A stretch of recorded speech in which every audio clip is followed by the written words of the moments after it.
मंत्री अशोक उईके आणि झिरवाळांनी पुण्याच्या मांजरीमधल्या विद्यार्थ्यांच्या उपोषण स्थळाला भेट दिली। आदिवासी विद्यार्थ्यांच्या मागणीवर तोडगा नाहीच।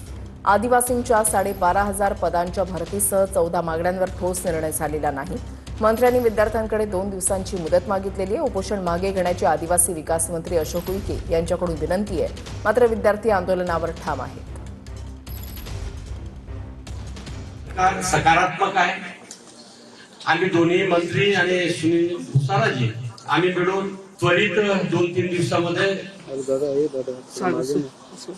जी पॉलिसी आहे, SOP आहे, उदाहरणार्थ छोट्या संवर्गाच्या अनुषंगाने कुठपर्यंत कारवाई आली, अधिसंख्य पदाची नेमकी पॉलिसी काय असावं, पेसा नोकर भरतीच्या अनुषंगाने पेसा आणि नाम पेसाच्या अनुषंगाने समस्त जिल्ह्यामध्ये पेसा नोकर भरती व उर्वरित जे संवर्ग राहिले